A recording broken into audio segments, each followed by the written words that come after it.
पावलो प्रसाद इच्छा केली तैसी झाले या चित्तासी समाधान माय बाप माझा उभा कृपादानी विटे समजोडून पादांबुजे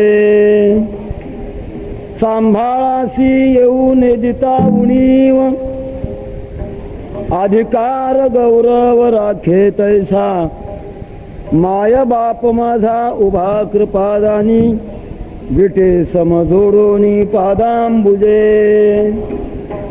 तुका म्हणे सर्व अंतर्बाह्य आहे तुका म्हणे सर्व अंतर्बाह्य आहे जया तैसा राहे कवळुनी माय बाप माझा उभा कृपादानी विटे समजोडून चरणांबुजे पांडुरंगा करू प्रथम पांडुरंगा करू प्रथम नमन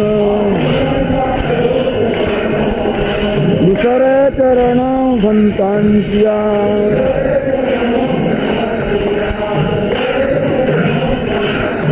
शांता कृपाने कथेचा विस्तार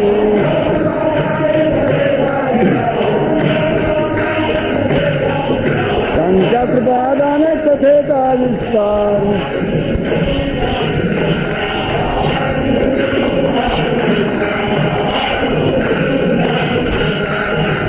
जयांचे केलिया स्मरण होय सकळ विद्यांचे अधिकरण तेच वंदो श्रीचरण श्री गुरूंचे ते नमस्कारून आता काय माझी वाणी मानेल संतासी रंजवू चित्तासी आपुलिया माझी वाणी तुझे वर्णे गुणनाम ऐसे देई प्रेम काही कळा विठ्ठल विठ्ठल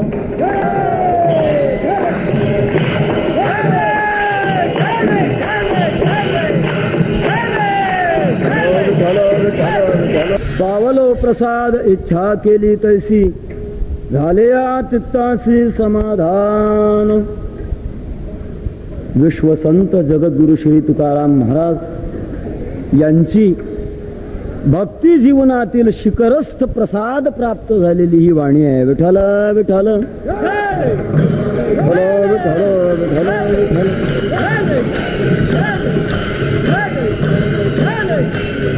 खूप आनंदाचा क्षण आहे भगवान पंढरीशाच्या दरबारामध्ये मला वाटतं इतिहासाच्या कालखंडात सुवर्ण अक्षरानं म्हणण्यापेक्षा अमृताच्या अक्षरानं लिहिण्यासारखा हा इतिहास आहे श्री पंढरीशाच्या दरबारामध्ये न भूतो न भविष्यती असा हा सोहळा या ठिकाणी प्राप्त झालेला आहे सोहळ्याचं निमित्त संत श्रेष्ठ जगद्गुरु श्री तुकाराम महाराज यांच्या सदेह वैकुंठ गमन त्रिशतकोत्तर सुवर्ण महोत्सव हा रत्नकांचन योग आहे या रत्नकांचन योगामध्ये हा एवढा भव्य स्वरूपातला नामसप्ताह सोहळा या ठिकाणी संपन्न होतोय या नामसप्ताह सोहळ्यामध्ये माझ्यासारख्याला अवगाहन करण्याची भाग्याची स्थिती प्राप्त झाली हा एक जीवनातला सर्वोत्कृष्ट अशा प्रकारचा क्षण महाराजांच्या भाषेमध्ये म्हणायला हरकत नाही तरी माझ्या दैवा पार नाही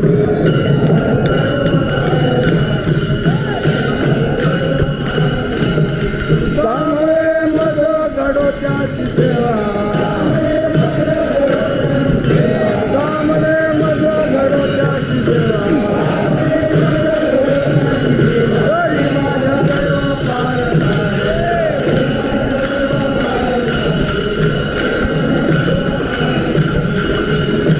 अशा या भव्य संपन्न सप्ताहाकरिता उपस्थित असणाऱ्या या सर्व संत महंतांच्या दरबारामध्ये सुरुवातीला जगद्गुरु तुकोबारांच्या भाषेतून आपण वंदन करता येईल मस्तक हे पायावरी मस्तक हे पायावरी यावर तरी संतांच्या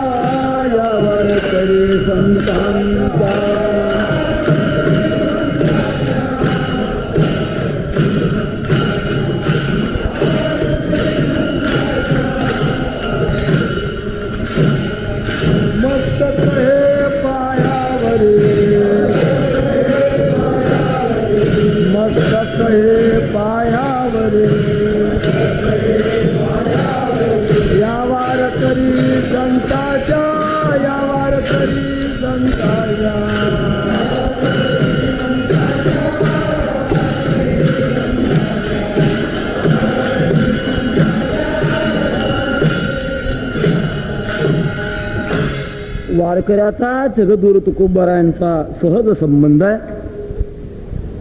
केवळ वारकऱ्याचाच नव्हे तर जगाचा संबंध आहे, म्हणून त्यांना जगद्गुरु असं म्हटलं जातं. विश्वामध्ये नित्य गुरुत्व ज्यांना लाभलेले असे तीन प्रकारचे गुरु आहेत, जे जगाशी आपलं गुरुत्व स्थापित करू शकतात. एक देवकोटीचे जगद्गुरु, दुसरे शास्त्र कोटीचे जगद्गुरु आणि तिसरे संत कोटीचे जगद्गुरु.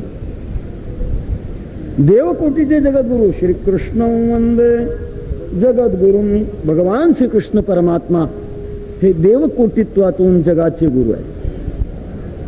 आणि त्याचप्रमाणे शास्त्रीय कोटीतून भगवत पूज्यपाद शंकराचार्य हे जगद्गुरु आहेत. आणि संत कोटीमध्ये जगद्गुरु तुका अवतार नामयाचा संप्रदाय सकळांचा एथोनिया असं जगद्गुरु तुकोबारायांचं जगाच्या दृष्टिकोनातून विशेष स्थान आहे.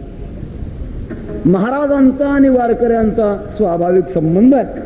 त्याप्रमाणे ज्यांच्या विशेष, याला रजत महोत्सव असं म्हणतात, पुण्यतिथी महोत्सव, यांचा आणि वारकरी जीवनाचा संबंध आहे. बडवे कुळ आणि वारकरी संप्रदाय यांचा प्राचीनत्वाचा संबंध आहे. भगवान श्री पंढरीश हे वारकऱ्यांचं आद्य कुलदैवत आणि बडवे कुळ हे भगवान पंढरीशाचे नित्य परिकर. आणखीन दुसरा एक इतिहास आपल्या समोर येण्यासारखा आहे की वारकरी जीवनामध्ये ज्ञानोबा तुकाराम हे भजन अत्यंत प्रिय आहे. नगर प्रदक्षिणा ज्याला दिंडी असं आपण म्हणतो, हे जे भजन आहे, या भजनाची सुरुवात बडवे कुलापासून आहे. असा वारकऱ्यामध्ये इतिहास श्रुत आहे की या बडवे कुलामध्ये प्रल्हाद महाराज बडवे थोर अधिकारी पुरुष होऊन गेले, जे भगवान पंढरीशाचे साक्षात्कारी होते. एकदा असं सांगतात की नित्यविधी पूजे करता प्रल्हाद महाराज पांडुरंगाच्या रावळामध्ये आल्यानंतर शेज घरातून त्यांना एक नवीन अशा प्रकारचा आवाज ऐकू लागला. आणि तो आवाज म्हणजे ज्ञानोबा तुकाराम. आणि चौकशी केली, आवाज येतो कुठून? स्वतः भगवान पांडुरंग परमात्मा ज्ञानोबा तुकाराम हे भजन करत होते. ते प्रल्हाद महाराजांनी ऐकलेलं भजन वारकऱ्यामध्ये प्रदान केलं आणि आजही नव्हे यावत चंद्र दिवा करो हे भजन प्रिय झालेलं आहे. असा बडवे घराण्याचा, बडवे कुलाचा आणि वारकरी संप्रदायाचा सहवास आहे. त्याचप्रमाणे यांचा हा पुण्यतिथी महोत्सव वेदशास्त्र संपन्न अधिक वैष्णव असं म्हणायला हरकत नाही. मी हरिभक्तीपरायण स्नेही शंकर महाराजांना असं म्हणालो आमच्या थोडं बोलण्यामध्ये, वेदशास्त्र संपन्न सर्वांचीच पुण्यतिथी होते का न होते मला कल्पना नाही. मात्र जे वेदशास्त्र संपन्न आहेत आणि वैष्णव आहेत त्यांची मात्र जरूर पुण्यतिथी होते. विठ्ठला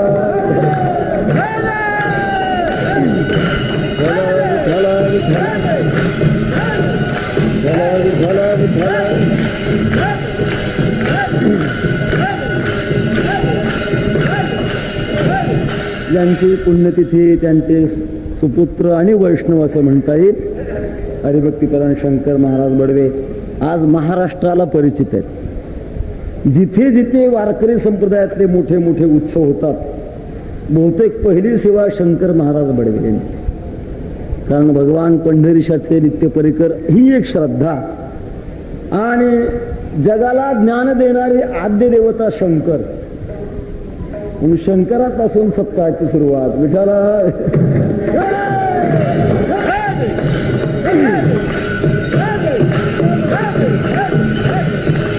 तेव्हा अशा महान संधीमध्ये माझ्यासारख्याला सेवेच्या द्वारे अवगाहन करता येत आहे, हा मोठा माझ्या जीवनातला दिव्य क्षण आहे. या क्षणाची साकारता करण्याकरता जगद्गुरु तुकाराम महाराजांचा अत्यंत महत्वपूर्ण असा एक अभंग मी आपल्या पुढे निवडलेला आहे.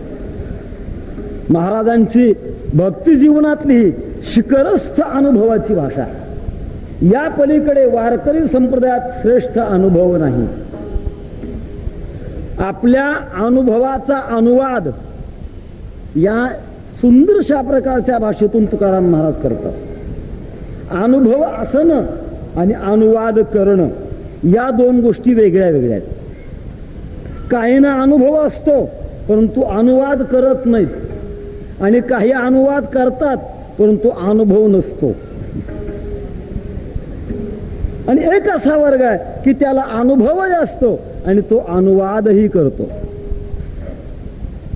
ब्रह्मैक्य अवस्था प्राप्त झालेले ज्ञानी पुरुष आत्मस्वरूपाचे एकरूप होतात परंतु काही बोलत नाही. बोलण्याची वेळ जरी आली तरी मौन सांभाळतात. न प्रगटावे वर्म जगी असो द्यावा भ्रम. काही बोलायला तयार नाहीत. अनुभव आहे परंतु बोलणं नाही. काही बोलतात परंतु अनुभव मात्र नसतो. परोक्ष ज्ञानी ज्याला म्हणतात, वाचाळ म्हणतात, पंडित ज्याला म्हणतात, त्यांच्याकडे बोलणं असतं, अनुवाद असतो परंतु अनुभव मात्र नसतो. जगद्गुरु तुकाराम महाराजासारखा वर्ग की ज्यांच्याकडे अनुभवही आहे आणि अनुवाद करण्याची शक्तीही आहे, असा हा वर्ग आपल्या जीवनातला सर्वश्रेष्ठत्वाचा अनुभवाचा अनुवाद या अभंगातून करतात. त्याचं कारण आहे प्रत्येक मानवी जीवनाचा आणि या अनुभवाचा संबंध आहे. मनुष्याचं जीवन अनादी कालापासून अतृप्त अवस्थेमध्ये प्रवाहित आहे. जीवत्व दशा ज्या क्षणी प्राप्त झाली त्या अवस्थेपासून जीवात्मा हा अतृप्त आहे, अपुरा आहे. आणि असा अपुरेपणाचा अनुभव घेत घेत घेत अनेक जन्म मिळत मिळत अनेक प्रयत्न करत करत तो जगत आलेला आहे. आपल्या जीवनामध्ये निर्माण होणाऱ्या इच्छा, आकांक्षा, वासना त्या तृप्त व्हाव्या ही प्रत्येक माणसाची समजूत आहे, अपेक्षा. परंतु सर्वाची पूर्ण होत नाही. पूर्ण होण्याच्या योग्य मार्गाला निघालेला असतो त्याला साधक म्हणतात. पूर्ण झालेले असते त्याला मुक्त म्हणतात. आणि जगाची पूर्ण करण्याची ज्याची ताकद त्याला संत म्हणतात. विठ्ठल विठ्ठल.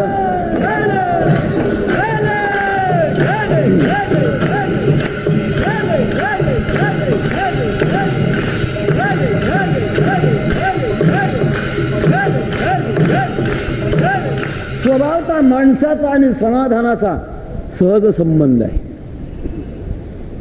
आपल्या जीवनामध्ये समाधान व्हावं. प्रत्येक जीवनामध्ये ही भावना आहे, इच्छा आहे, प्रयत्न आहे. परंतु प्राप्ती किती लोकांना आहे हा प्रश्न मात्र वेगळा आहे. इच्छा प्रयत्न असला म्हणजे प्राप्ती होत असते असं मात्र नाही. बऱ्याच वेळेला इच्छा असते परंतु प्रयत्न नसतो. काही वेळेला प्रयत्न असतो, इच्छा असून प्रयत्न असतो परंतु प्राप्ती नसते. एक असं श्रेष्ठ जीवन आहे की त्या जीवनामध्ये इच्छा, प्रयत्न आणि प्राप्ती या तिन्ही गोष्टीची एकता झालेली असते.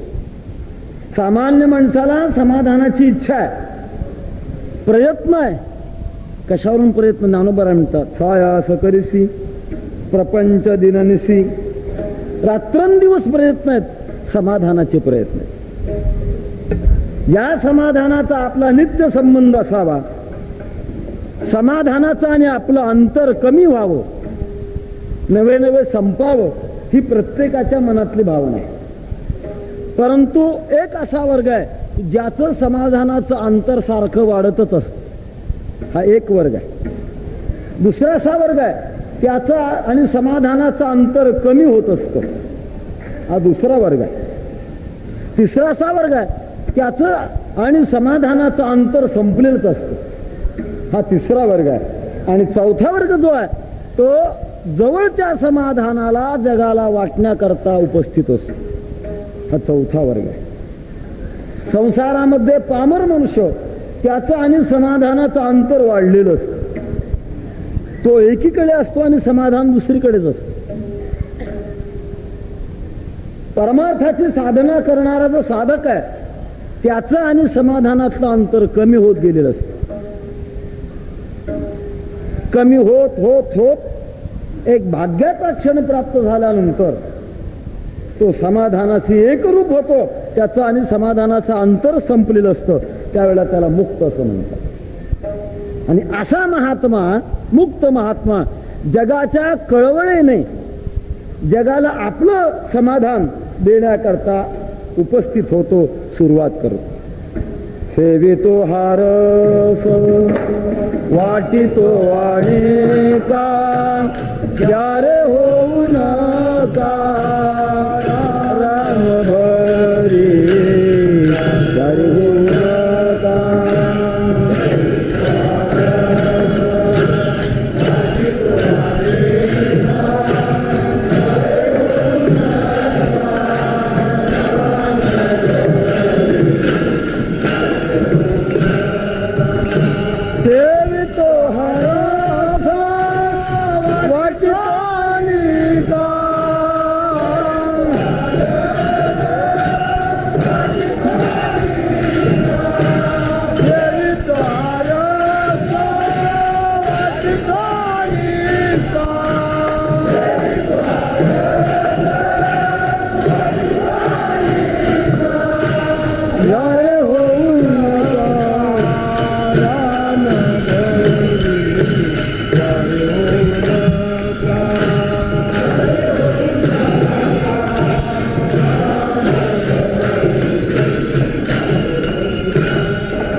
समाधान देण्याच्या तयारीमध्ये असतात.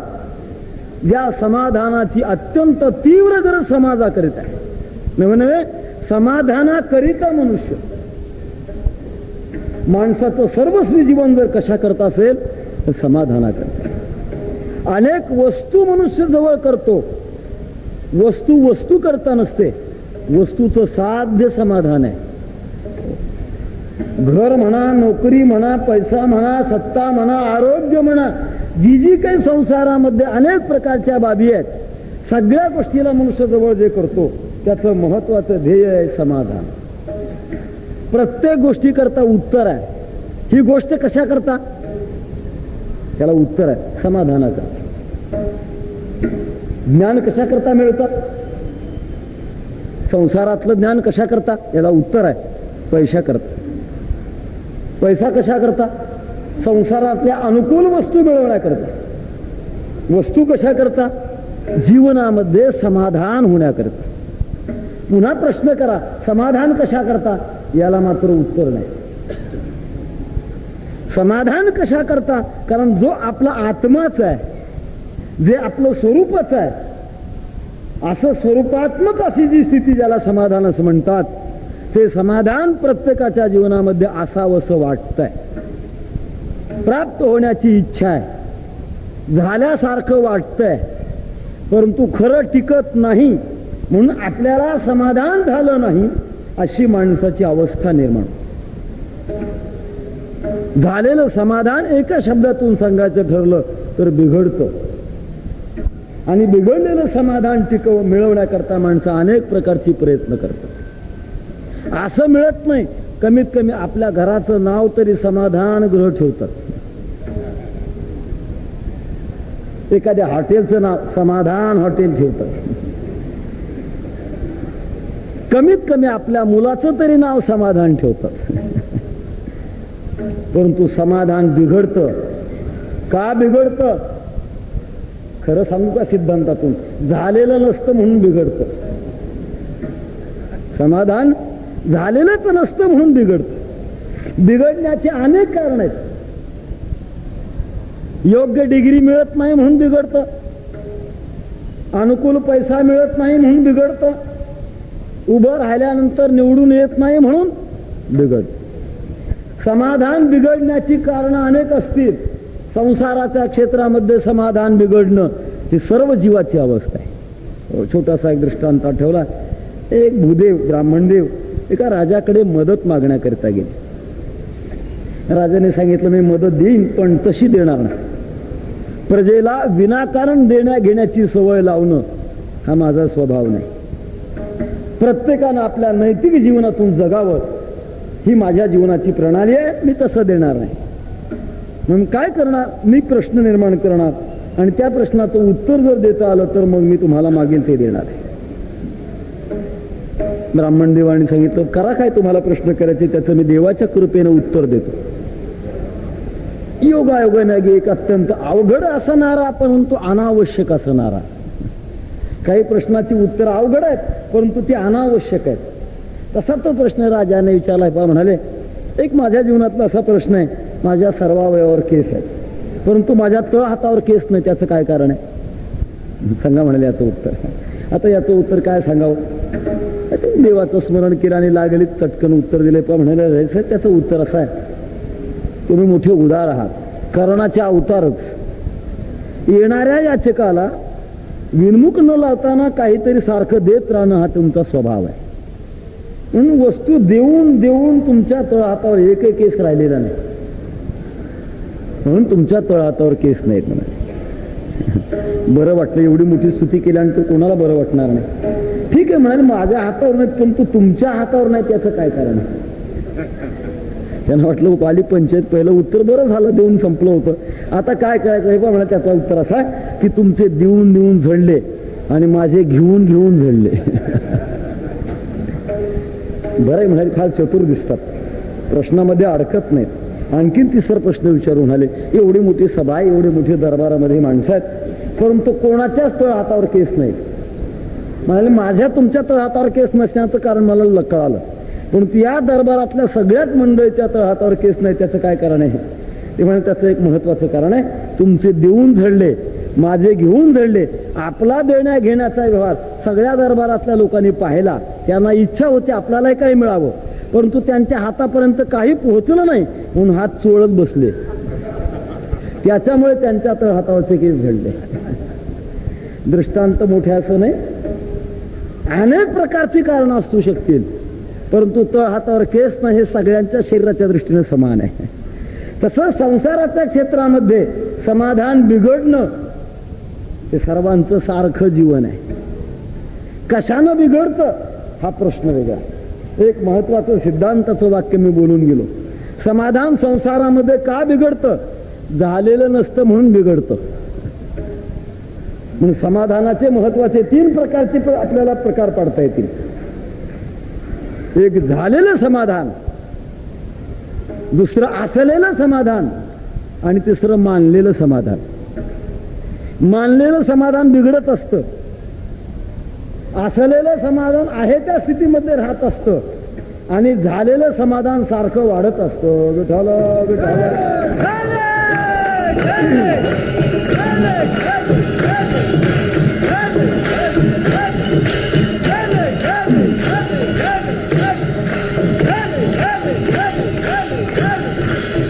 पूर्णत्वानं ज्यांना असं समाधान झालेलं आहे असे जगद्गुरु तुकाराम महाराज आपल्या जीवनामध्ये खूप आनंदी.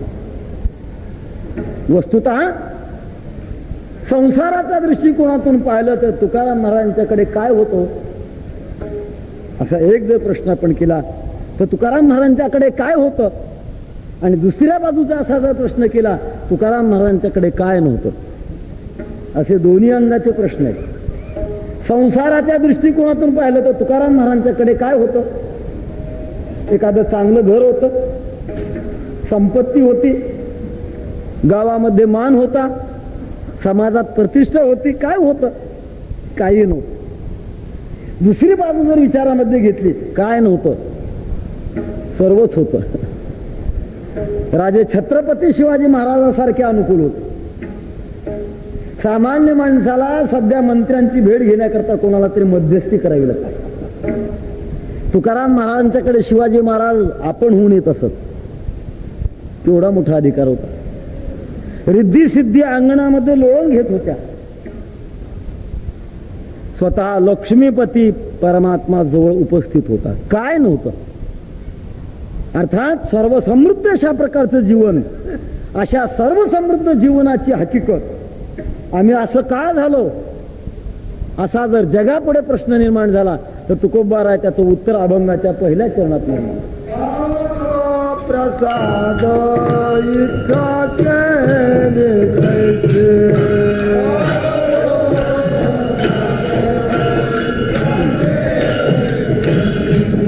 पावलो प्रसाद इच्छा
माझ्या जीवनामध्ये प्रसाद मिळाला म्हणतात. आणि तो प्रसाद प्राप्त करून पावलो प्रसाद इच्छा केली तशी. जशी जीवनामध्ये मी इच्छा केली होती त्याप्रमाणे मला प्रसाद मिळाला. परमार्थामध्ये दोन बाबी आहेत, कृतकृत्यता आणि प्राप्यता. या दोन गोष्टी प्राप्त होणं सर्वश्रेष्ठ जीवन आहे. कर्तव्य संपावं आणि मिळवायचं ते मिळावं, याच्यापेक्षा पलीकडे अवस्था नाही. तुकोबारा एका अभंगामध्ये अशीच आपली ही दोन्ही प्रकारची स्थिती सांगतात. कृतकृत्य झालो इच्छा केली ते पावलो.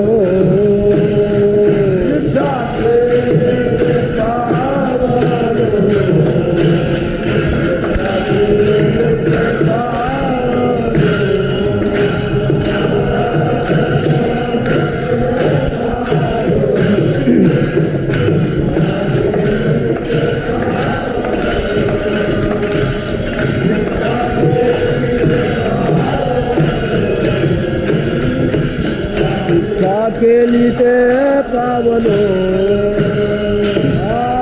कृतकृत्य झालो इच्छा केली ते पावलो. इच्छा केली ते पावलो. इच्छा केली ते पावलो.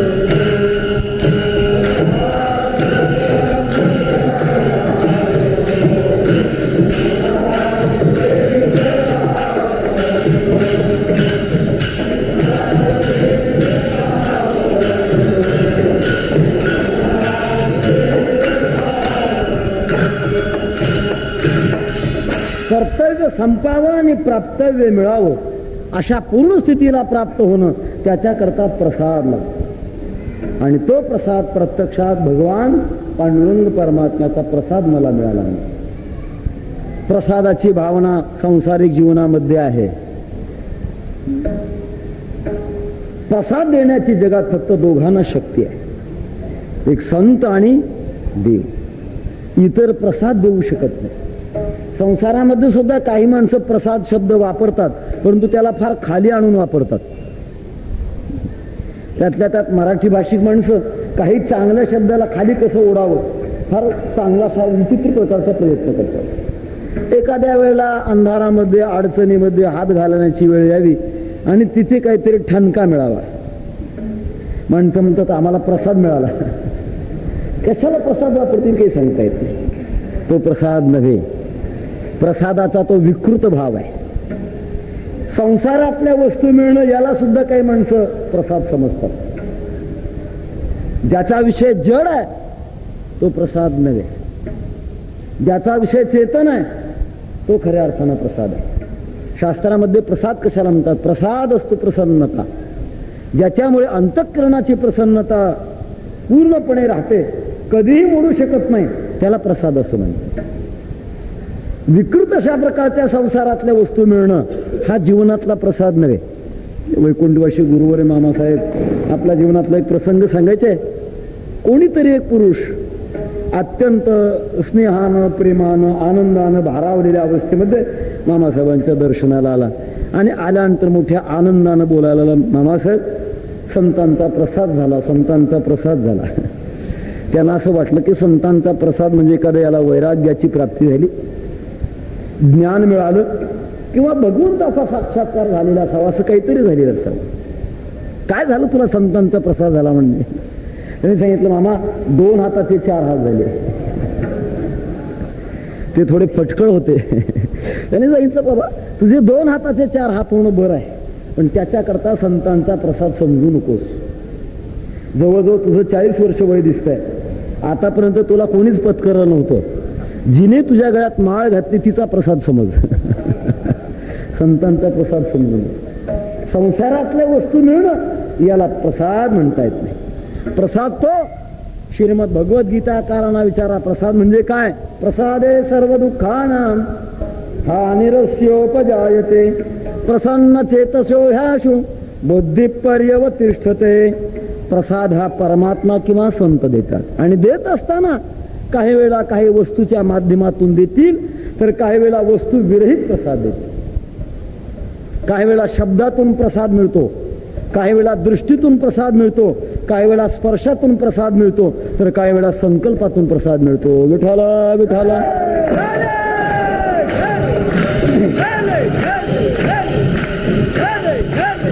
विठाला विठाला विठाला विठाला विठाला.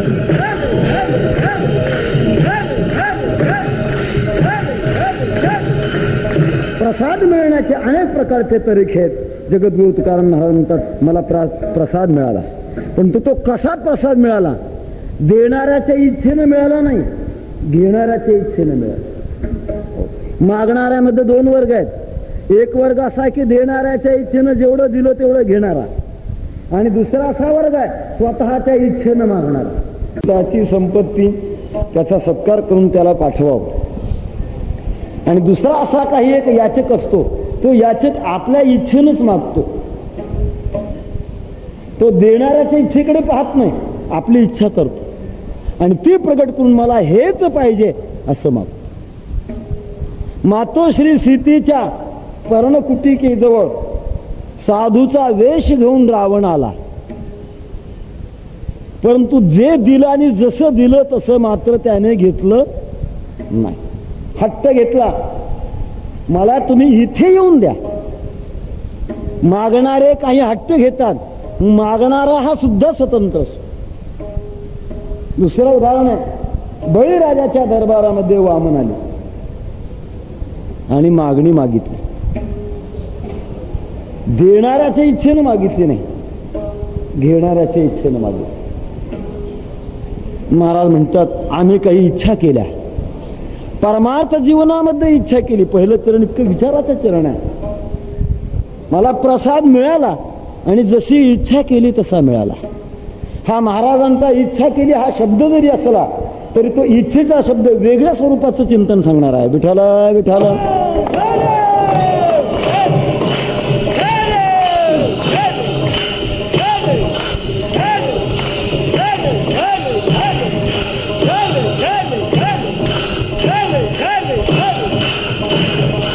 संसारामध्ये दोन प्रकारच्या गोष्टी असतात. एक तर इच्छा असते आणि दुसरी आवड असते. त्या इच्छा आणि आवड याच्यामध्ये खूप अंतर असते. शरीराकरता व्यवहाराकरता अत्यंत गरज जिची तिला इच्छा म्हणता येते, आणि गरज नसताना सुद्धा ती एक वृत्ती निर्माण होणं तिला आवड म्हणतात. दोन्ही प्रकारची वृत्ती संसारामध्ये असते. प्रत्येकाच्या जीवनामध्ये ही वृत्ती आहे. एकीकडे इच्छा असते अर्थात गरज असते, दुसरीकडे आवड अर्थात प्रेम असते. इच्छेकरता काही व्यवहार असतात तर काही आवडी करता व्यवहार असतात. परमार्थ हा दोन्ही प्रकारच्या अंगाचा आहे. परमार्थ करण्याकरता परमार्थ ही जीवनाची गरज आहे आणि परमार्थ ही जीवनाची आवडही आहे. जसं संसारामध्ये काही गोष्टी वेगळ्या वेगळ्या आहेत, काही इच्छेच्याच आहेत आणि काही आवडीच्याच आहेत. भूक लागल्यानंतर अन्न आपल्या जीवनातली आवड आहे का गरज आहे? गरज आहे, आवड आहे असं नाही. रोग झाल्यानंतर औषध आपल्या जीवनातली आवड आहे का गरज आहे? गरज आहे, आवड नाही. ज्याच्या विना आपण जगू शकत नाही ती आपली गरज असते, आणि ज्याच्या विना आपण जगू शकतो परंतु आपला आनंद ज्याच्या विना वाढत नाही त्याला आवड म्हणतात. भूक लागल्यानंतर जेवण करणं, भाकरी खाणं ही जीवनातली गरज आहे, परंतु जेवण झाल्यानंतर सुद्धा हात तंबाखूकडे जाणं गरज आहे का आवड आहे? ती आवड आहे. जेवढी जेवढी व्यसन आहे जीवनामध्ये ती आवडी करता का गरजे करता? ती सगळीच्या सगळी आवडी करतात, एकही गरजे करता नाही. व्यसन ही जीवनातली गरजच नाही, ती आवड आहे. चुकीच्या मार्गाची तो प्रकार वेगळा आहे. प्रत्येक विषयामध्ये इच्छा आणि आवड या दोन्ही गोष्टी असतात. कपडा म्लान झाल्यानंतर, मळीन झाल्यानंतर साबण लावून धुणं ही त्याची गरज आहे, परंतु धुतल्यानंतर त्याच्यामध्ये नीळ टाकणं ही आवड आहे. सगळीच माणसं नीळ टाकतात का? आणि नीळ टाकण्यामध्ये सुद्धा प्रत्येकाचे संप्रदाय वेगळे वेगळे आहेत. कोणी किती टाकायचे, कोणी किती टाकायचे, ज्याचा त्याचा संप्रदाय वेगळा वेगळा. तेव्हा इच्छा आणि आवड या जीवनातल्या दोन प्रकारच्या वस्तू वेगळ्या वेगळ्या आहेत. जगद्गुरु तुकाराम महाराज म्हणतात आम्ही इच्छा केली. अर्थात हा शब्द प्रयोग जरी असला तरी तुकाराम महाराजांची एक प्रकारची आवड आहे. हे अत्यंत बारकाव्याचं चिंतन आहे. हे समर्पक दृष्टिकोनातून आपल्या पुढे आणण्याकरता आपल्याला पुढे भावार्थानंतर याचं काही चिंतन करावं लागणार आहे. तेव्हा याचा काहीसा मागमूस आपल्या हाती येणार आहे. सांगण्याचा इत्तर तसा की महाराज म्हणतात मी माझ्या जीवनामध्ये इच्छा केली आणि जशी इच्छा केली तसं मिळालं. इच्छा करून मिळणं हे क्षेत्र परमार्थात आहे. इच्छा करून मिळणं किंवा न मिळणं हे क्षेत्र संसारामध्ये. संसारामध्ये इच्छेला प्राधान्य नाही, संसारामध्ये प्रारब्धाला प्राधान्य आहे. विठ्ठल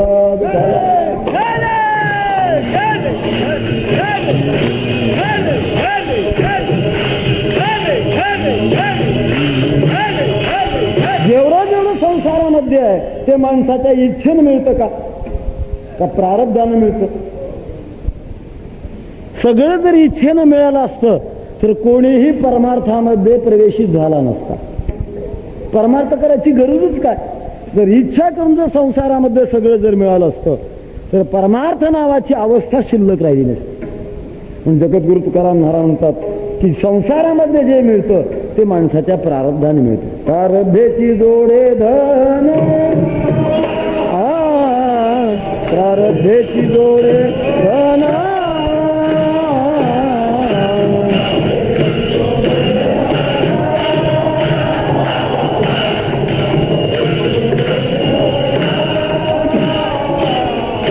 प्रारब्धेची जोडे धन, प्रारब्धेची जोडे धन,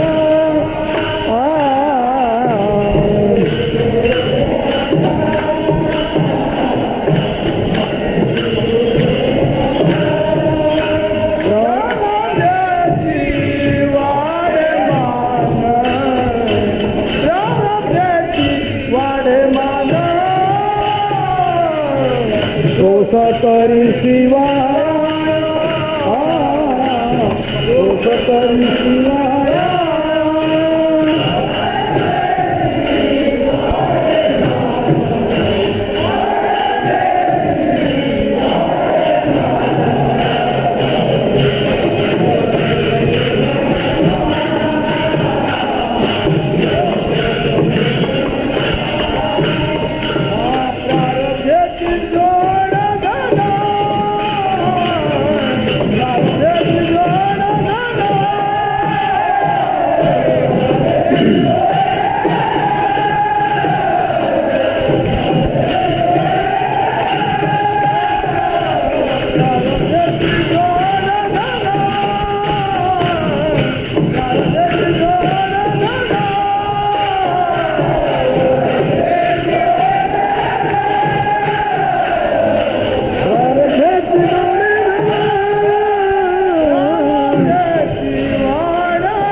संसारातलं सर्वचं सर्व वातावरण, वस्तू, अवस्था या सगळ्या प्रारब्धाच्या हाती आहे. एकही प्रयत्नाच्या हाती नाही. आजचा प्रयत्न आज सफल होणं हे शक्य नाही. त्याच्याकरता तोच प्रयत्न प्रारब्धाच्या रूपाने भावी कालामध्ये आपल्या पुढे येतो. परंतु आजचा वर्तमान प्रयत्न मात्र आजच संसारामध्ये उपयुक्त होत नाही. संसारामध्ये सर्व संसार आपल्या अनुकूल व्हावा असं कोणाला वाटत नाही. मातेची आई चित्ती व्हावा राजबिंडा, कपाळीचा धोंडा न चुकेची. आईला वाटतं मुलगा राजबिंडा व्हावा, पण तू प्रारब्ध असलं तर होईल. तुकाराम महाराज म्हणतात वाढावे संतान, संतान वाढावं वाटतं, संतान व्हावं वाटतं, पण संतान होतं का सैतान होतं हाच प्रश्न प्रारब्धाचा आहे. कोणाला काय मिळावं हे तुम्ही आम्ही आपल्या जीवनामध्ये समर्थ नाहीत. खूप परतंत्र. म्हणजे एक सुभाषितकार असं म्हणतात, मनसा चिंतितम कार्यम दैव मन्यत्र चिंतेत राजकन्या राजगृहे विप्रो बल्लुक भक्षिता. मनानं एक चिंतन करावं तर दैवानं दुसरं चिंतन करावं. म्हणून संसारामध्ये इच्छा केली तसं मिळेल हे सांगता येत नाही. इच्छा आणि अनुकूल प्रारब्ध जर झालं तर मिळेल. भाग्याचे निभडसे उद्यमाचे निमिसे संपत्ती जाता पैसे घर घे. परमार्थातला आणि प्रपंचातला फार मोठा फरक आहे. परमार्थामध्ये जशी इच्छा करावी तसं मिळतं. महाराज म्हणतात आम्ही इच्छा केली आणि त्याप्रमाणे आम्हाला प्रसाद मिळाला. या प्रसादाचं बरंचसं चिंतन आहे. वेळ आपल्याला जसा उरेल त्याप्रमाणे आपण अभंगाचा भावार्थ झाल्यानंतर करणार आहोत. आम्हाला प्रसाद मिळाला म्हणतात आणि त्या प्रसादाचा परिणाम, प्रसादाचं प्रतीक परिणाम झाले चित्ताशी समाधान. आमच्या चित्ताला समाधान झालं. समाधान म्हणजे समावस्था. कोणत्याही अवस्थेमध्ये चित्ताची विषमता न होणं याला समाधान म्हणतात. साम्य अवस्था न बिघडणं. संसारामध्ये साम्य अवस्था केव्हाही बिघडते. फार लागत नाही माणसाला साम्य अवस्था बिघडण्याकडे. एखाद्या माणसाला स्वतःचं न बिघडता दुसऱ्याचं चांगलं झालं तरी याचं समाधान बिघडतं. समाधान बिघडण्याकरता फार लागते असं नाही. आम्ही 62 साली आळंदीला असताना सकाळच्या पेपरमध्ये एक बातमी वाचली होती आणि त्या बातमीमध्ये असं होतं की एका महिलेनं आपल्या पतीला सोडचिठ्ठी दिलेली होती आणि सोडचिठ्ठीचं स्वरूप असं होतं की ती त्याच्यामध्ये असे म्हणून गेली होती की मी माझ्या अमक्या अमक्या पतीला कायमची सोडचिठ्ठी देते. त्याचं कारण आहे की रात्री झोपल्यानंतर ते मोठ्यानं घोरतात आणि माझी झोप मोड होते एवढ्या करता सोडचिठ्ठी देण्यात येते. कोणाचं समाधान कशानं बिघडेल हे सांगता येत. एक अत्यंत सधन समृद्ध अशा प्रकारचा मनुष्य चव्हाट्यावर बसलेला होता. चेहरा पडलेला होता. लोकांनी विचारलं. गावातला खूपच प्रतिष्ठित होता. सगळीच त्याच्या सुखदुःखाशी नेहमी जवळ जाणारी माणसं. त्याची सगळी ती विचित्र अशा प्रकारची चेहऱ्यावरची छटा पाहिल्यानंतर चौकशी सुरुवात केली. का म्हणाले भाऊसाहेब आज चेहऱ्यावर थोडा उदास भाव दिसतो. काही बिघडलं काय तुमचं? काही संपत्ती कमी आहे का? नाही म्हणत देवानं खूप दिली आहे. संतती कमी आहे का? खूप संतती आहे. मनासारखी आहे.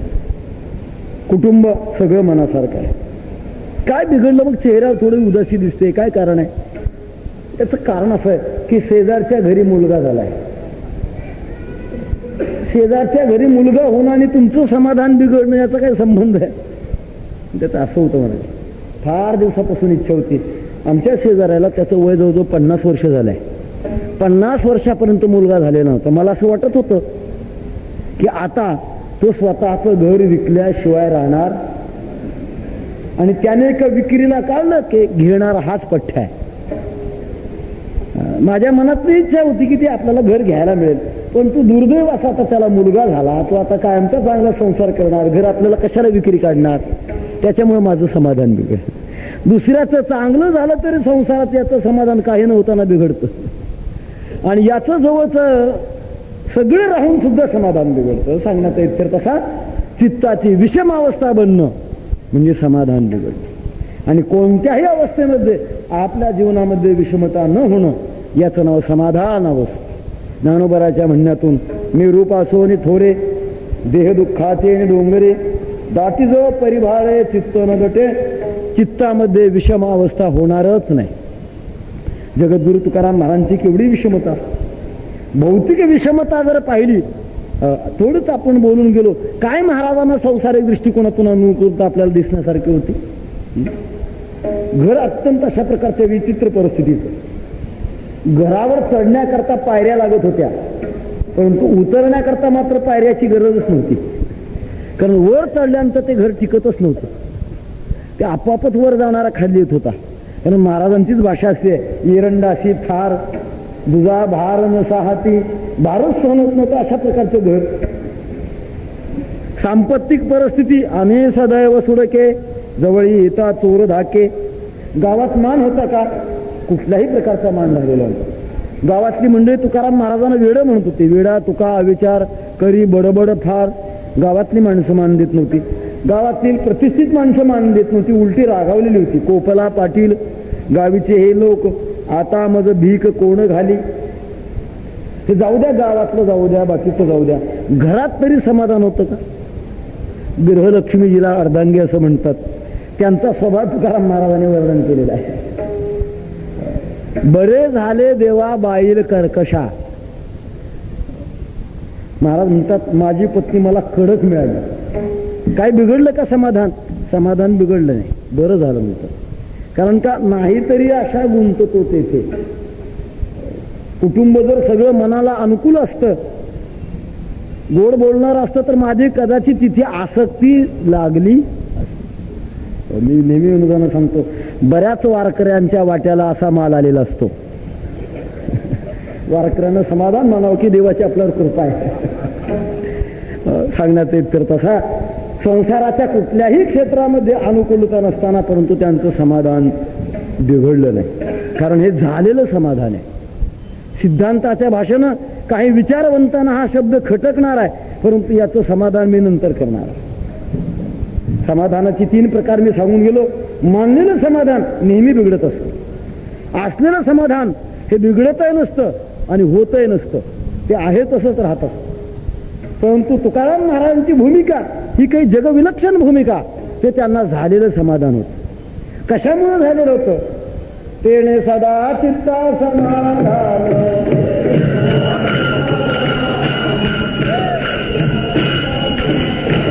सदा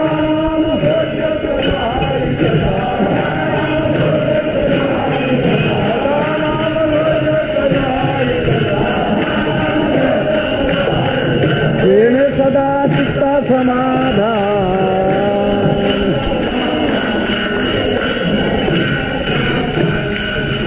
भगवत भक्तीचा परिणाम आणि त्यामुळे मनाला समाधान झालेलं होतं. प्रसाद मिळाला, समाधान झालं. ज्याद्वारा प्रसाद मिळाला. प्रसाद देणारा कोण आहे? काही वेळा प्रसाद मिळतो परंतु देणारा दिसत नाही, असाही प्रसाद मिळतो. मी प्रसादाचे विभिन्न अशा प्रकारची साधनं आपल्या पुढे मांडली. प्रसाद देणारे समोर नसतात परंतु जीवनामध्ये प्रसाद होतो. संकल्प शक्तीद्वारे सुद्धा हजारो किलोमीटरवर जरी दूर असेल एखादा, परंतु तो जर अधिकारी असेल, संत महात्मे त्याला संकल्पातून आपला प्रसाद पाठवतात. महाराज तुम्हाला प्रसाद मिळाला, परंतु प्रसाद देणारा कोण आहे? तो समक्ष आहे का, उपस्थित आहे का? महाराज त्याचं उत्तर अभंगाच्या 2ऱ्या चरणामध्ये सांगतात. माझा उभा कृपादानी माय बाप माझा उभा कृपादानी माय बाप माझा उभा कृपादानी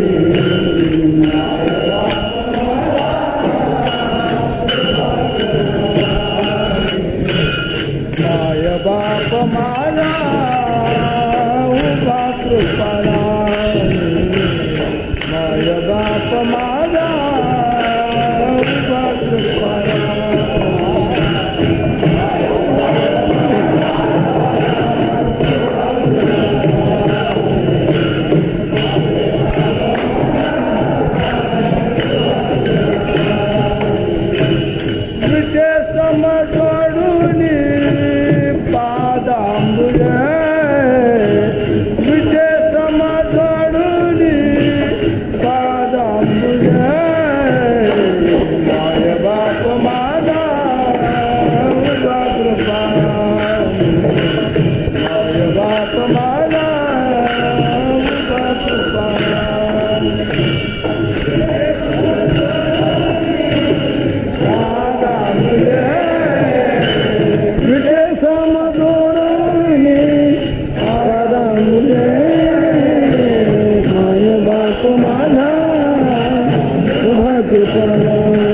प्रसाद देणारा प्रत्यक्षात आहे आणि तो सामान्य नव्हे, त्याचा संबंध आहे, माय बापाचा संबंध आहे. कृपादान देणारा आहे, उभा आहे. प्रत्येक शब्दाला स्वतंत्र अशा प्रकारचं महत्व आहे. भगवान पंढरीश माझा मायबाप म्हणजे जगाचा सुद्धा मायबाप आहे, परंतु जो जगाला वाटत नाही तो मला वाटलेला आहे. जगाचा तो मायबाप आहे. जीवाच्या जीवनाकरता अनेक प्रकारची नाती आवश्यक आहेत, परंतु सर्व नात्यापेक्षा एक महत्वाचं असं नातं आहे की ज्याच्याशिवाय जीवाचा जन्म सिद्ध होत नाही. असं नातं जीवनामध्ये काही ना काही नाती असतात नसतात. कोणाला मामा असेल नसेल, काका असेल नसेल, चुलता असेल नसेल, मावशी असेल नसेल, या गोष्टी असतील नसतील. कोणाला सासरा असेल नसेल. काही ब्रह्मचारी मंडळी की त्यांना सासरा असेल नसेल. परंतु एक असा प्रकार आहे की कोणीही जन्माला आला तो माय बापाशिवाय नाही. हे असं अत्यंत अत्यावश्यक अशा प्रकारचं नातं. संसारामध्ये मायबापाची इतकी आवश्यकता का? आवश्यकता दोघांची आवश्यकता. जन्म हा आणि जीवाचं जीवन संसाराच्या दृष्टिकोनातून आई आणि बापाशिवाय निर्माण होऊ शकत नाही. आईची काय गरज आहे? जीवनामध्ये स्नेह देणं आणि वाढवणं हे आईचं कर्तव्य. आणि बाप कशा करता?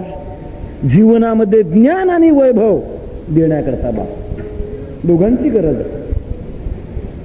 प्रेम आणि जन्म आईपासून आणि ज्ञान आणि वैभव बापापासून.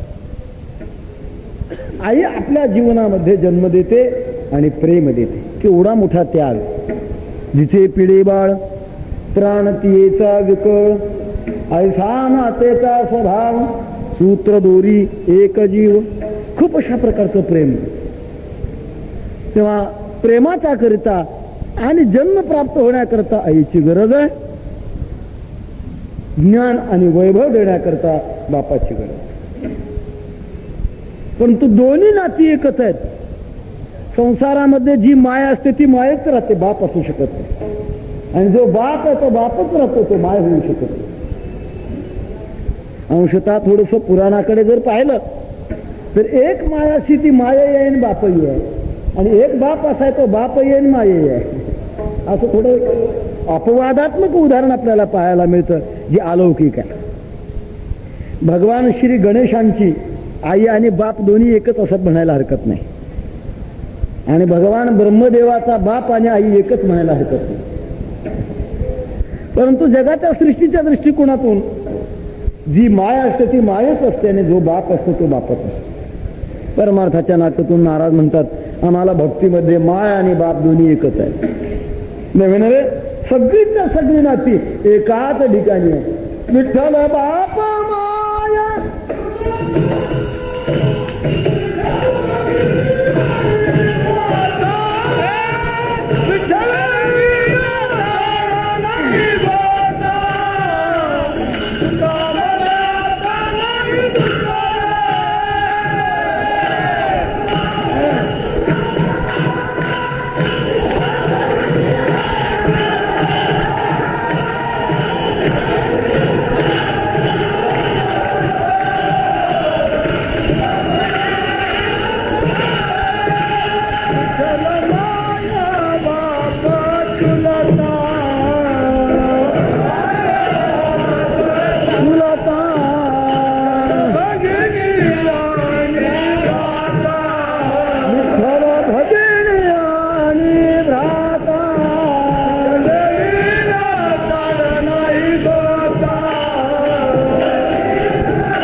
तीच आहे. सकळ हे गोत माझे पंढरी सजाण, बापरख महादेववरून विठ्ठलाची आण. सर्व साधू संतांनी सर्व संसारातली नाती एकवटलेली आहेत, असा संबंध आहे त्याचा. असा भगवान तो उभा आहे म्हणतात. उभा सध्या लोकशाहीच्या काळामध्ये शब्द खूप पारिभाषिक ठरलेला आहे, त्याच्याकरता काही वेगळं सांगायचं गरज नाही. परमार्थामध्ये सुद्धा उभं असण्याची गरज आहे. इथे देवही उभा आणि भक्ताने सुद्धा उभं राहावं लागतं. भक्ताने कुठे उभं राहावं लागतं? हरिपाठामध्ये पहिल्या अभंगाचं पहिलं चरण आहे.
भक्तही उभा असतो, याचा अर्थ तो आपल्या साधनेला विसरत नाही.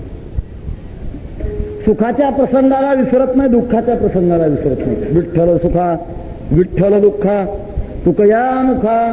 विठ्ठल जागृतीमध्ये विसरत नाही, स्वप्नामध्ये विसरत नाही, झोपेमध्ये विसरत नाही. कोणत्याही अवस्थेमध्ये परमात्म्याच्या प्राप्तीकरता ज्या साधनामध्ये स्थित झाला ते स्थित होणं, जागृत असणं, तत्पर असणं हे उभं असल्याचं लक्षण आहे. म्हणून भक्त ही उभा, ज्याची भक्ती करायची तोही उभा. किती दिवसापासून उभा आहे? 28 युगापासून उभा आहे. आणि फळ मिळतं ते सुद्धा उभा उभीच फळ मिळतं. उभा उभी फळ अंगी मंत्राची आबळ. असं परमात्मा उभा का? आलेल्या भक्ताला फल देण्याकरता अत्यंत तीव्र तळमळणं देणार.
तळमळणं, गडबडीनं भगवत भक्ताला आपलं फळ देणं हा परमात्म्याचा दयाळू कृपादानी स्वभाव.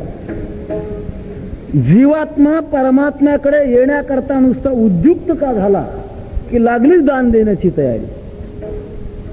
रामावतारामध्ये भगवान परमात्म्याचा स्वभाव उघडा झालेला. यावेळा विभीषण प्रभू रामचंद्रांच्या भेटीला आला आणि शरणागत झाला.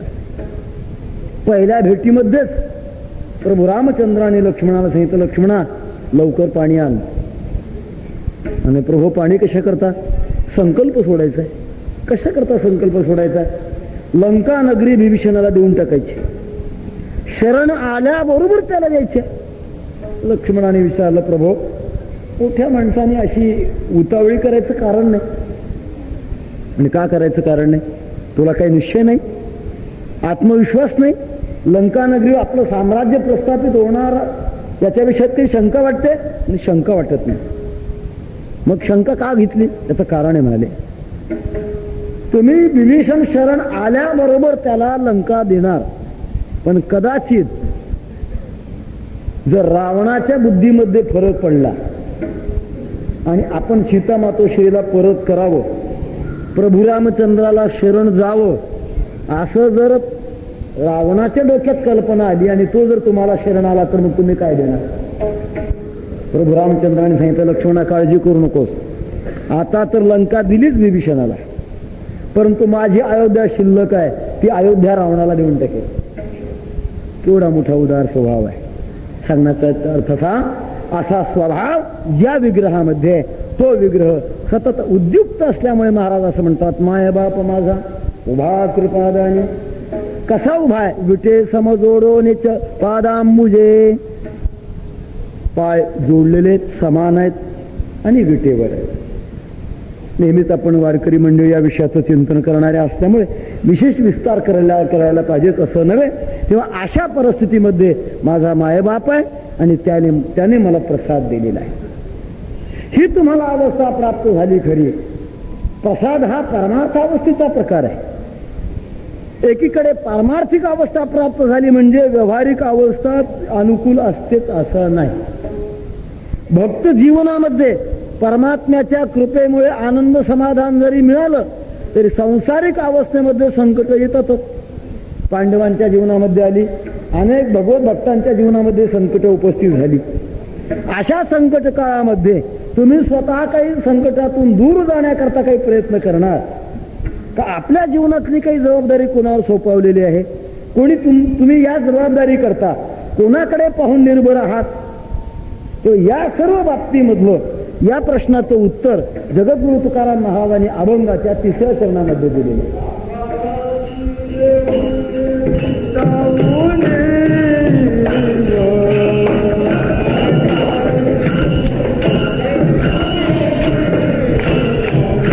सांभाळासी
एवढा मोठा आत्मविश्वासानं अनुभूती आहे. कुठल्याही प्रकारची उणीव येऊ देत नाही. आणि त्याबरोबर अधिकार गौरव राखे तैसा, ज्याचा जसा अधिकार आहे त्याप्रमाणे त्याचा मोठेपण राखणं हे आमच्या परमात्म्याचं कृपाळुत्व आहे. संसाराच्या क्षेत्रात अथवा भक्ती जीवनाच्या क्षेत्रामध्ये प्रत्येकाचा अधिकार वेगळा वेगळा आहे. जसा जसा अधिकार असेल त्याप्रमाणे त्याला त्या पद्धतीने त्याचा मान ठेवणं, त्याची स्थिती सांभाळणं हा परमात्म्याचा जीवनातला अनुभव आहे. नाथ महाराजांच्या जीवनातला असा एक प्रसंग म्हणतात. वारकरी इतिहासामध्ये तो प्रसंग असं सांगत आलेले आहेत. असं म्हणतात, एकदा एकनाथ महाराज पांडुरंगाच्या दर्शनाला आले. येत असताना असं रस्त्यामध्ये काही मंडळी पाहिली की काही शरीरानं विकलांग आहे. कोणाचा एक डोळा गेलेला आहे, कोणाचा एक हात गेलेला आहे, कोणाचा एक पाय गेलेला आहे, कोणाचे दोन्ही डोळे गेलेले आहेत, कोण दोन्ही हात गेलेले, कोणाचे दोन्ही पाय गेलेले. अशी सगळी विषम अवस्था झालेली काही मंडळी पाहिली.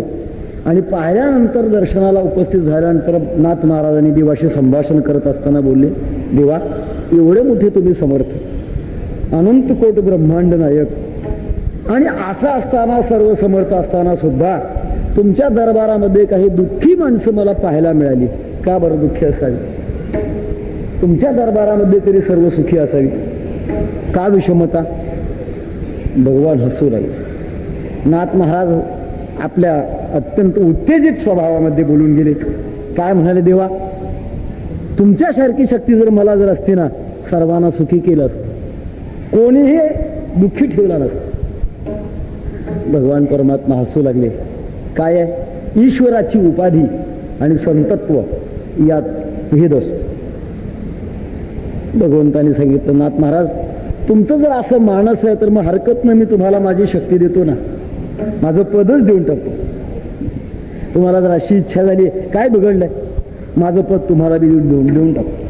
काय तुम्हाला सुधारणा करायची ती करून घ्या, मात्र देतो एक अटीवर, काही वेळेपुरतो, हंगामी नेतृत्व, कायमचं नाही. कारण कायमचं देताच येत नाही. सिद्धांत कसा आहे? राया विठोबाचे पदाभिलाशी पातकाची राशी, तुका म्हणे ईश्वरत्वाची उपाधी कोणालाच घेता येत नाही, ती फक्त एकालाच आहे. पण मी तुमच्या इच्छेप्रमाणे तुम्हाला जो संकल्प आलाय ना, त्याच्याकरता मी तुम्हाला द्यायला तयार आहे ना, घ्या. नाथ महाराजांना असं वाटलं की आपण ते पद घेऊ आणि खूप जगात सुधारणा करू. कोणी आंधळा ठेवायचं नाही, कोणी बहिरा ठेवायचं नाही, कोणी खुळा ठेवायचा नाही, कोणी पांगळा ठेवायचं नाही, सगळी समृद्ध अशा प्रकृती झाली. कोणी रोगी ठेवायचं नाही. सगळी सूत्र आपल्या हातामध्ये घेतली. नाथ महाराजांना विटेवर उभं केलं, करण्यात आलं. म्हणतात भगवान परमात्मा बाजूला गेले. दिलेला जो वेळ तो वेळ संपला आणि संपल्यानंतर ज्या वेळेला भगवान स्वतः आले, पाहता तो आहे तशीच परिस्थिती आहे. भगवान नाथ महाराजाला म्हणाले, महाराज काय बदल केला मला सांगा तर खरं. नाथ महाराजांनी हात जोडले सांगितले, देवा तुम्ही करता ते बरोबर आहे. नाही मला तर तुम्ही फार कृपाळू दिसता. कारण ज्या वेळेला नाथ महाराज त्या उपाधीवर प्रविष्ट झाले, त्यावेळेला प्रत्येकाची कर्म नाथ महाराजांना दिसू लागली. ज्याचा एक डोळा गेलेला आहे त्याच्या पाठीमागचं कर्म त्याने मागच्या जन्मामध्ये आपल्या डोळ्याचा कधीच चांगला उपयोग केलेला नाही. नेहमी दुसऱ्याकडे वाईट नजरेने पाहण्याकरता डोळ्याचा उपयोग केलेला होता. नाथ महाराज विचार करतात, देवच दयाळू आहे, हा इतका क्रूर कर्मी आहे, याला एक सुद्धा डोळा ठेवायला न पाहिजे, परंतु देवाने दयाळूपणाने एक डोळा ठेवला आहे.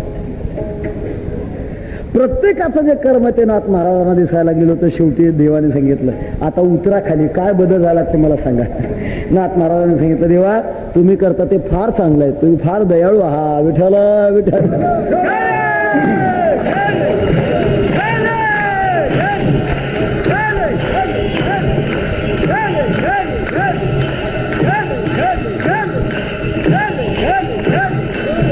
सांगण्याचा एक कसा की जसा ज्याचा अधिकार आहे त्या अधिकाराप्रमाणे परमात्मा त्यांना ते देतात. काय कोणाला द्यावं हे त्यांना माहीत आहे. मग काही भगवत भक्ताचा असा वर्ग आहे की तो काहीच मागत नाही, फक्त देवाच्या पुढे सन्मुख होतो, एवढंच तो करतो. काही भक्त मागतात. दोन्ही प्रकारची अवस्था परमार्थात भक्तीमध्ये. एक वर्ग असा की तो मागतच नाही, त्याला माहित आहे आपल्याला काय पाहिजे ते त्याला कळतं, म्हणून काही मागतच नाही. सूरदास प्रभूंच्या जीवनातला असा प्रकार सांगण्यात येतो. ते भगवंताच्या दर्शनाला येत असत. आपल्या महाराष्ट्रात सर्वात मोठं उदार क्षेत्र हे आहे की जिथे पांडुरंगाच्या प्रत्यक्षात चरणाचं दर्शन आहे, परंतु उत्तरेकडे दूरदर्शन. सूरदास प्रभू दोन्ही डोळ्याने आंधळे आणि दर्शनाला येत असताना अनेकांना धक्के लागायचे. एकाने धाडसानं प्रश्न केला, का म्हणाले तुम्ही दर्शनाला येता परंतु तुम्हाला देवाचं दर्शन होत नाही, आणि अशा अवस्थेमध्ये अनेकांचं ध्यान मोडतं, अनेकांना धक्के लागतात, काय तुमचा येण्याचा उपयोग आहे? कशा करता दर्शनाला येतात? दर्शन तर होत नाही ना. त्यावेळेला सूरदास प्रभूने सांगितलं, बाबा मला जरी त्याला पाहण्याची योग्यता नसेल, परंतु त्याला मात्र मला पाहण्याची योग्यता आहे, म्हणून त्याच्या दरबारामध्ये येतो. काय भगवत भक्ताच्या प्रत्येकाच्या भूमिका भिन्न भिन्न असतील. महाराज म्हणतात, अधिकार गौरव राखे तैसा, ज्याचा जसा अधिकार आहे त्याप्रमाणे माझा मायबाप तो त्याचा अधिकार गौरव राखतो. मायबाप माझा उभा कृपादानी विटे समजोडोनी पादांबुजे. तुकाराम महाराज, तुम्ही त्याला मोठं केलं खरं, मोठं आपल्या जीवनात अनुभवलं खरं, परंतु आम्हाला सांगत असताना त्याला एकदेशी बनवलं, मर्यादित बनवलं आणि एकांगी बनवलं. असा एकदेशी, मर्यादित आणि एकांगी जर तो असेल तर त्याच्या जीवनामध्ये त्याच्या स्वरूपामध्ये एका अर्थानं न्यूनता येईल, कमतरता येईल, तो देव ठरणार नाही. अशी ज्या वेळा तुकाराम महाराजांना शंका करण्यात आली तेव्हा त्याचं उत्तर तुकाराम महाराज अभंगाच्या शेवटच्या चरणामध्ये देतात. सर्व अंतर्बाह्य आहे,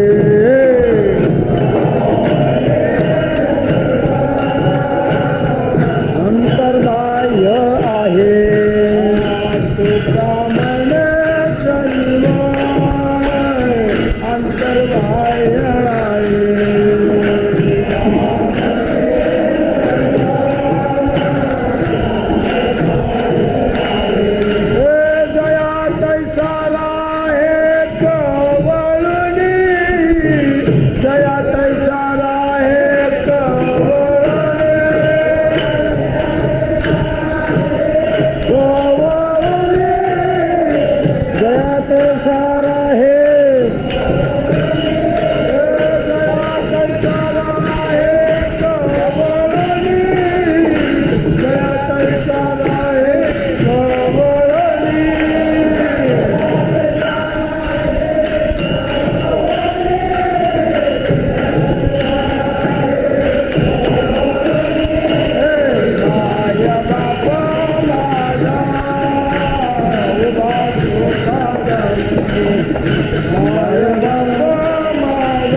तुम्हाला एकदशित्वाचं मी जरी वर्णन केलेलं दिसत असलं त्याचं खरं स्वरूप फार वेगळं आहे.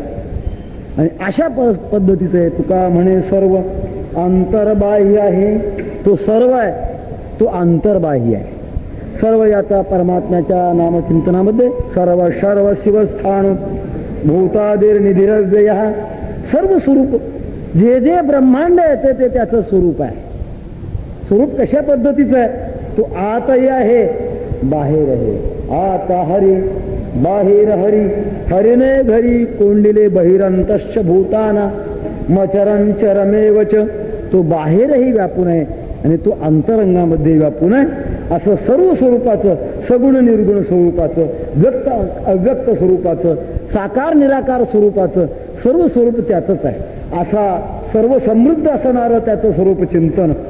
मात्र त्याचा प्रकार असा आहे, जया तैसारा हे कवळूनी, जो जसा त्याच्याशी वागेल त्याला तो तसाच कवळून म्हणजे चिटकून, हा त्याचा स्वभाव आहे. पूर्वार्धामध्ये त्याचं स्वरूप, तर उत्तरार्धामध्ये त्याचा स्वभाव. स्वभाव कसा? जया तैसारा हे कवळूनी, ज्याने परमात्म्याशी जशा स्वरूपानं राहावं, जशा भावनेनं राहावं, परमात्मा तसाच त्याला कवळून राहतो, तशा स्वरूपातून त्याच्याशी. कोणी जर वैराने त्याच्याकडे पाहिलं तर भगवान वैराने पाहतो. कोणी कामानं पाहिलं तर परमात्मा त्याच्याकडे कामाने पाहतो. कोणी दास्यत्वानं पाहिलं तर परमात्मा दास्यत्वाने पाहतो. भाव तुम्ही जैसा माझ्या ठाई धरा, तैसाच मी खरा तुम्हा लागी. जशी जशी भावना धरावी त्या त्याप्रमाणे तो परमात्मा होतो, हा त्याचा स्वभाव आहे. रामायणातला छोटासा प्रसंग आहे.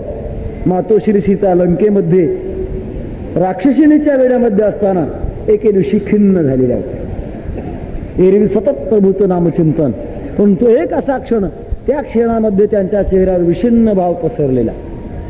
अत्यंत अंतरंग जीवनामध्ये लंकेमध्ये असं सांगतात, पुरुषामध्ये भक्त विभीषण आणि स्त्रियामध्ये भक्त त्रिजटा, दोनच भक्त होते. ती त्रिजटा मातोश्री सीतेच्या जवळ आणि मोठ्या प्रेमानं संगोपन करायची. त्रिजटेला सीता मातेनं आपल्या अंतरंगातली अडचण सांगितली. मी का दुःखी आहे याचं कारण आहे म्हणाले. मला अशी काळजी पडली आहे. काय काळजी आहे? प्रभू रामचंद्र सारखं सीता सीता म्हणून माझ्या आक्रोशानं आक्रोशित आहेत, आणि आक्रोशित होत असल्यामुळे मलाही प्रभू रामचंद्राचं ध्यान आहे. सारखं मला प्रभू रामचंद्राचं ध्यान होत असल्यामुळे सिद्धांताच्या द्वारे असा कदाचित काळ येईल की त्या काळामुळे पुढचं रामायणच घडणार नाही. कारण रामायण घडण्याकरता राम आणि सीता लागतात. अडचण अशी येणार आहे की मला सारखा रामाचा ध्यास लागल्यामुळे मी सीता राहणार नाही, मी रामच बनेल. एकीकडे दाशरथी राम आणि दुसरीकडे लंकेतला राम. दोन रामात कुठे रामायण होत असतं का? रामायण होण्याकरता एक सीता लागते आणि एक राम लागतात. याच्याकरता मला अडचण वाटते. तिरजटा मोठ्या हुशार, त्याने सांगितलं आई साहेब काळजी करू नका, तुम्ही अति ध्यासामुळे जर राम म्हणलात तर रामाला तुमचा ध्यास आहे, ते सारखं सीते सीते म्हणतात, त्याच्यामुळे राम सीता बनतील, तुम्ही राम म्हणाल. राम सीता कायमच, रामायण घडायला काहीच अडचण नाही. ज्याची जशी भावना आहे, जसा जसा वेद आहे त्या त्या वेदाप्रमाणे परमात्मा त्याच्याशी कवळून जातो, परिणाम होतो. यो यो याम याम तनुम भक्ता श्रद्धया अर्चितुमिच्छति तस्य तस्य अचलां श्रद्धां तामेव विदधाम्यहम. हा भक्तीचा सिद्धांत आहे आणि तो आमच्या जीवनामध्ये अत्यंत दयाळूपणाने आम्हाला प्राप्त झाला. माय बाप माझा उभा कृपादानी विटे समजोडोनी पादांबुजे. अभंगाचा भावार्थ पुष्कळ वेळ घेऊन सांगितलेला आहे. राहिलेल्या वेळेमध्ये आपल्याला चिंतन करायचे. आमचे गुरुबंधू हरिभक्तीपरायण सोपान काका टिंबूकर यांनी सुरुवातीला सांगितलं म्हणजे तुम्हाला 10 वाजेपर्यंत वेळ आहे. त्याच्यामुळे मी थोडंसं विस्तारानं अभंगाचा भावार्थ आपल्या पुढे मांडलेला आहे. उरलेल्या वेळेमध्ये पुढचं आपल्याला चिंतन करायचं आहे. तत्पूर्वी प्रभूच्या दरबारात आहोत, प्रत्यक्ष दरबारात मध्ये आहोत. असं भाग्य आपल्याला पुन्हा पुन्हा लाभेल की नाही कोण जाणे, परंतु प्राप्त झालेल्या भाग्याच्या क्षणामध्ये साधू संतांचा जो भक्तीचा वारसा हाताने टाळाने मुखाने नाम मोठ्या प्रेमानं आपण करायचं आहे. विठोबा रखुमाई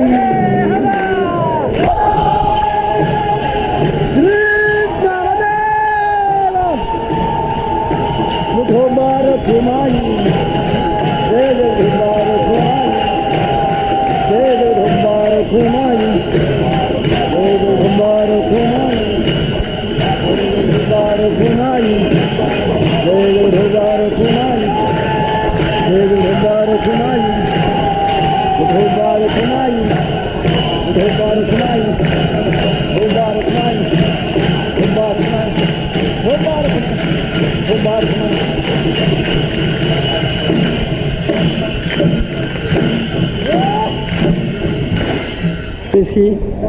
झाले या चित्तासी समाधान माय बाप माझा उभा कृपादानी विटे समजोडोनी चरणांबुजे. भगवान परमात्म्याचा प्रसाद झाला म्हणतात आणि तो प्रसाद होत असताना हाही देखील आता प्रसादच आहे. विठ्ठला विठ्ठला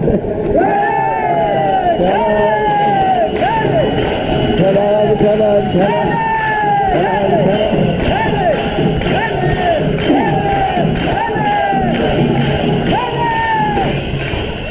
संसारातला हा प्रकार आहे. आपल्याला परमार्थातल्या प्रसादाकरता इथं चिंतन करायचं. तुकोबारांना कोणता प्रसाद प्राप्त झाला, प्रसादाचे काय काय प्रकार आहेत, कोणता कोणता प्रसाद असू शकतो आणि तुकाराम महाराजांनी कोणती इच्छा केली होती की ज्या इच्छेच्या द्वारा त्यांना तो तशा पद्धतीचा प्रसाद मिळाला. अशा 2 विषयाचं चिंतन आपल्याला प्राप्त वेळेमध्ये करायचं आहे. प्रसादाचे महत्वाचे 3 प्रकार आहेत. जे परमार्थामध्ये प्रसाद असावे लागतात असे प्रसादाचे 3 महत्वाचे प्रकार आहेत. पहिला प्रसाद असा आहे की संसाराच्या क्षेत्रामध्ये परमार्थ करत असताना, योग्य चाकोरीतून परमार्थाचं चिंतन करत असताना देवाचा पहिला प्रसाद एक होतो आणि तो प्रसाद म्हणजे अंतःकरणामध्ये वैराग्य निर्माण होणं. हा पहिला प्रसाद आहे. माणसाला संसार करता करता कंटाळा येत नाही. मृत्यूच्या क्षणापर्यंत सुद्धा माणसं संसारामध्ये विरोधी भूमिकेमध्ये जात नाहीत, अनासक्त भूमिकेमध्ये जात नाहीत, वैराग्याच्या अवस्थेमध्ये प्रवेशित होत नाही. का होत नाही त्याचं कारण आहे परमात्म्याचा प्रसाद झालेला नसतो म्हणून प्रवेश प्राप्त होतो. ज्यांना ज्यांना गृहस्थाश्रमामध्ये परमात्म्याचा प्रसाद प्राप्त झाला ती माणसं संसारामध्ये उदास होतात, वैराग्यामध्ये प्रविष्ट होतात. खऱ्या अर्थानं गृहस्थाश्रमाचा प्रसाद तो आहे की गृहस्थाश्रमामध्ये विरक्त बनणं. आता अलीकडच्या काळामध्ये 2च आश्रम राहिलेले आहेत. एकीकडे ब्रह्मचारी आश्रम आहे तर दुसरीकडे गृहस्थाश्रम आहे. तिसरा आश्रम सध्या राहिलेला नाही. त्याचं कारण वैराग्याचा प्रसाद मिळत नाही म्हणून राहत नाही. पूर्वीच्या काळामध्ये वानप्रस्थ आणि गृहस्थ आपलं संन्यास आश्रम हे दुसरे 2 आश्रम असायचे. परंतु सध्या दोनच अशा प्रकारचे आश्रम. तुकोबारा गृहस्थाश्रमाचा खरा प्रसाद सांगतात. तुका म्हणे हेची आश्रमाचे फळ,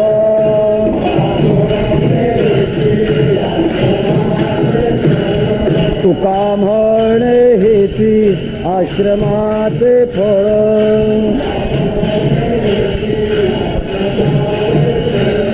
परमपद बळ वैराग्याचे, परमपद बळ वैराग्याचे.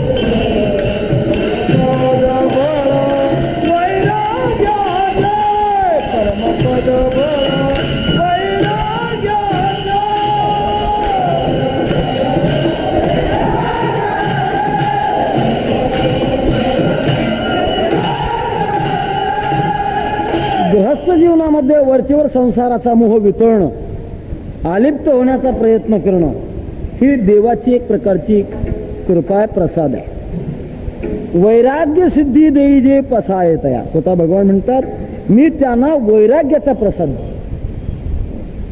सहजासहजी हे मिळत नाही. आपण संसारामध्ये दोन प्रकारची माणसं पाहतो. काही माणसं अशी आहेत की आपल्या वृद्धत्वाची कल्पना आल्याबरोबर संसार मुलाच्या स्वाधीन करतात. संसाराच्या किल्ल्या ताबडतोब आपल्या कमरेच्या सोडून देतात. परंतु काहीच्या किल्ल्या जन्मभर सुटत नाहीत, कापून घ्याव्या लागतात. केव्हा कापून घ्याव्या लागतात सांगायचं कारण नाही. याचं कारण वैराग्याचा प्रसादच मिळालेला नसतो, त्याच्यामुळे ते सोडतच नाही. तेव्हा पहिली अवस्था अशी आहे, पहिला प्रसाद तो आहे की आपल्या अंतःकरणामध्ये देवाच्या प्रसादाने वैराग्य निर्माण होतं. वैराग्य सिद्धी रे जे पसायतया, हा प्रसाद मिळणं.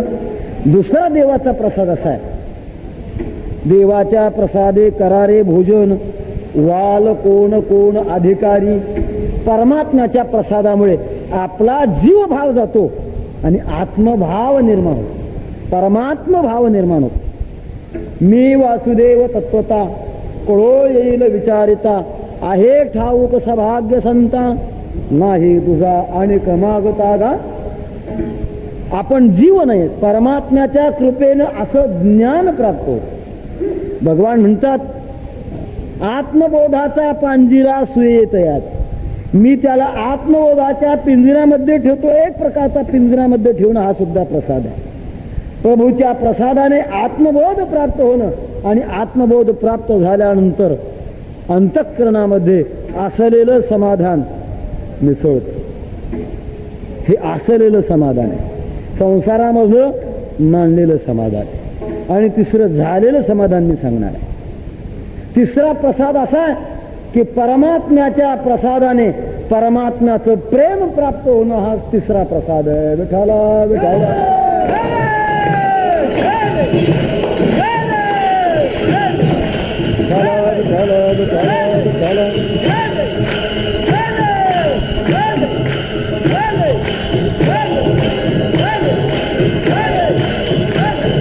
परमात्म्याच्या सेवेच्या द्वारे आपल्या वारकरी संप्रदायामध्ये प्रेम अवस्था सर्वोच्च अवस्था. ब्रह्मात्मैक्य ज्ञान ही सर्वोच्च अवस्था नाही. आणि असती तर तुकाराम महाराजांनी देवाला प्रार्थना केली नसते, नको ब्रह्मज्ञान आत्मस्थिती भाव, मी भक्त तू देवायसे करी. आम्हाला प्रेमाची गरज आहे. प्रेम सुख देई, प्रेम सुख देई, प्रेमे विण नाही समाधान. प्रेमाचा प्रसाद हा अंतिम प्रसाद आहे आणि तो प्रसाद परमात्म्याच्या कृपेनं तो प्रसाद मिळतो. भानुदास गीती गात प्रसाद देतो पंढरीनाथ. स्वतः भगवान परमात्मा प्रसाद देतात. प्रसाद देत असताना कंठी धरिला कृष्णमणी, अवघाजनी प्रकाश, काला वाटू एकमेका, वैष्णवनिका संभ्रम. वैष्णव अवस्थेमध्ये काला आहे. आणि तो काला म्हणजेच एक प्रकारचा प्रसाद आहे. तो प्रसाद म्हणजेच प्रेमाची प्राप्ती मला झाली म्हणतात. असा प्रेमाचा प्रसादाची प्राप्ती मला झाली. परंतु त्याच्याकरता तुकाराम महाराज काय इच्छा केली होती? भक्ताच्या जीवनामध्ये दुसरी कोणतीही इच्छा नसते. लोकमान देह सुख संपत्ती उपभोग अनेक विटंबना दुःख तुझी भेटी वाचुनी तरी मद भेट तुका मान पाया पाशी येईल ऐशी वासना येईल ऐशी वासना.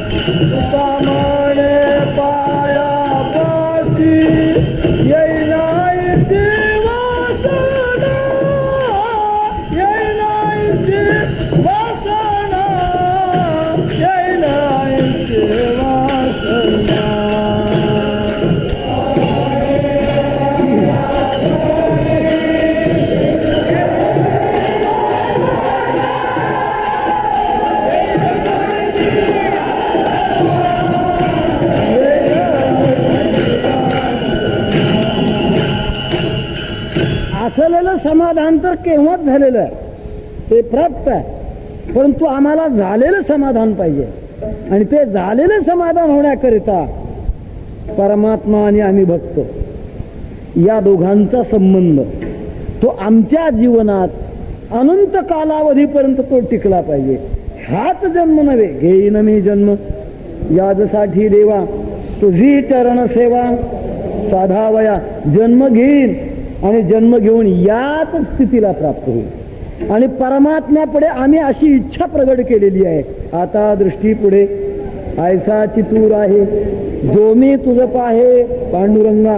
देवा तू असंच उभं राहा आणि आम्ही तुझी भक्ती करावी. आम्ही भक्त होऊन जन्माला यावं आणि तू परमात्मा म्हणून उलटेवर उभा असावास आणि तुझा आमचा असा संबंध असावा.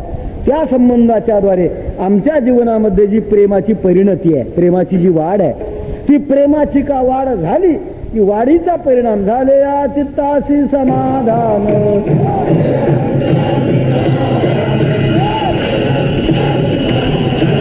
पावलो प्रसाद इच्छा केली तैसी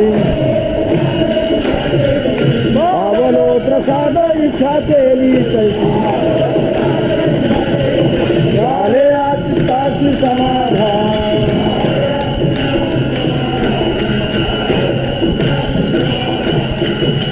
असं समाधान झालं ते मात्र आता बिघडणार आहे. संसारी दशेत बिघडत नाही, ब्रह्मात्मिक परिस्थितीमध्ये सुद्धा समाधान बिघडतं असा मोठा इतिहास आहे. असं म्हणतात व्यास महर्षींनी सर्व जगाकरता एवढी मोठी तत्वज्ञानाची मेजवानी दिली आणि असं दिल्यानंतर महाभारत लिहिली, 18 पुराणं लिहिली. एवढं सर्व दिलं असताना सुद्धा व्यास एकदा उदास होऊन गंगेच्या तीरावर बसलेले. नारद महर्षी आले आणि आल्यानंतर पाहिलं एवढ्या ब्रह्मज्ञानी महापुरुषाच्या जीवनामध्ये समाधान बिघडले. विचारलं का दुःखी दिसता? व्यासाने सांगितलं नारदा काय झालंय मला काही कळत नाही, मात्र एवढं ब्रह्मज्ञान असताना सुद्धा माझ्या मनामध्ये समाधान नाही. नारदाने सांगितलं असं समाधान न बिघडणारं समाधान जर पाहिजे असेल तर त्याच्याकरता सगुण साकार परमात्म्याची भक्ती करावी लागते, त्याचं चिंतन करावं लागतं. त्या भक्तीच्या द्वारेच ब्रह्मैक्य ज्ञानाच्या शिखरस्थ असणारं भक्तिप्रेम सुखाचं समाधान होत असतं. असं सांगितल्यानंतर भागवताची रचना, भागवत ग्रंथाचं चिंतन व्यासाने केलं. असं ब्रह्मज्ञानाच्या पेक्षा श्रेष्ठत्वाची जी स्थिती आहे भक्ती, त्या भक्तीच्या द्वारा झालेलं समाधान महाराज म्हणतात आमच्या जीवनामध्ये प्राप्त झालं. जे प्राप्त झालेलं समाधान महाराज जगामध्ये प्रगट करतात. हे समाधान सर्व जगाचं मार्गदर्शन आहे, सर्व जगाचं साध्य, सर्वांना प्राप्त व्हावं म्हणून महाराजांनी हे चिंतन प्रगट केलेलं आहे. ज्ञानेश्वर माऊली ज्ञानराज माऊली तुकाराम जय जय ज्ञानेश्वर.